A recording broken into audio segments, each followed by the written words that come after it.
In this video, I want to talk to you about the custom report configurations that you have available to you. So if you open up one of your results and then just click any one of them to create a report. So let's see, for contact details, we do have a phone number, a contact page, and a Facebook page.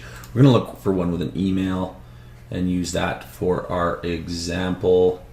So I'll just scroll through a couple more here. Okay, there we go. We have one with an email. So I'm going to create a report with this one. Okay. First of all, it's going to, if it does find an email, it's going to auto load that email for you. If you'd like to send it to a different email address, you can always delete the email and add in the different email that you'd like to add. It will also auto select the client for you. You would want to put in the client's name here. If you find their first name on their website or something, you would use that. Otherwise, you can use their business name. Then choose who you would like to send with, either Gmail, Outlook, or SMTP, which those configuration settings are covered in another training video. Then in your optional settings, we have two redirect URLs that you can actually choose from. And what these will do is this redirect URL would basically change the button that says how do I fix these results. Instead of popping up the window where the client can submit their contact details, you can actually send them to a different URL. And if you want to do that, you would specify that URL in full here. So make sure you're including either HTTP or HTTPS for the URL that you want to go to on that one. The form redirect URL is a little bit different. So if this is left blank, where when they click the button to resolve their issues, it pops up that overlay where they can submit their information, that will send an email to you and telling you that they want some information. But you can also redirect what happens after that form is submitted. And if you want to control that, you would use the form redirect URL and specify where does this client get taken after they submit their details to me. So you would submit that URL in here. This will be the subject of your email. Of course, you can put in subjects and then, of course, add little emojis if you want to make it a little bit more fun. In your email address, in your email that you're sending to your client, we do have the Tiny MCE editor, which can include a lot of text editing features. And then as well as external links, pictures, videos, and stuff like that. And then we also have the code view if you want to look at these, because they are HTML enabled emails.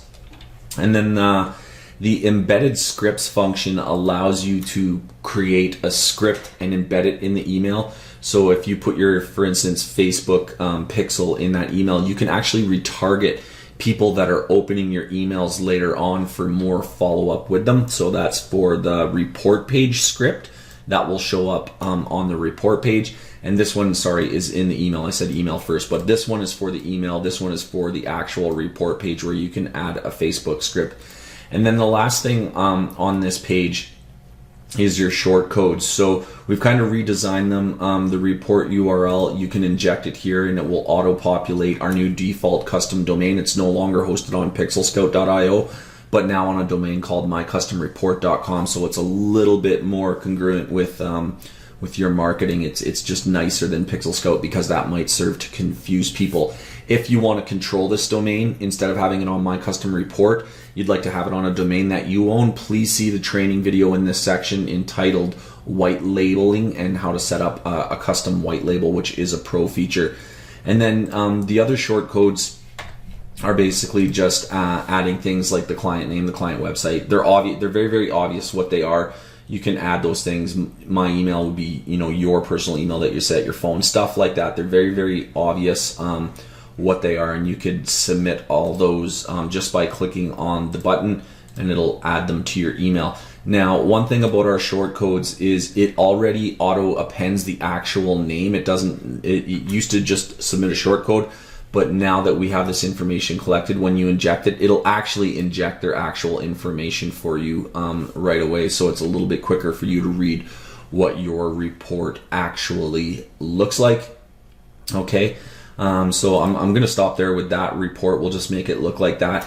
The next thing you can do Okay, once you save, sorry, the templates is the next thing that I want to talk about. If you write up an email for a client, whether it's a new email or you're editing an existing email, you can actually add it as a template. So for instance, let's say I'm done this one.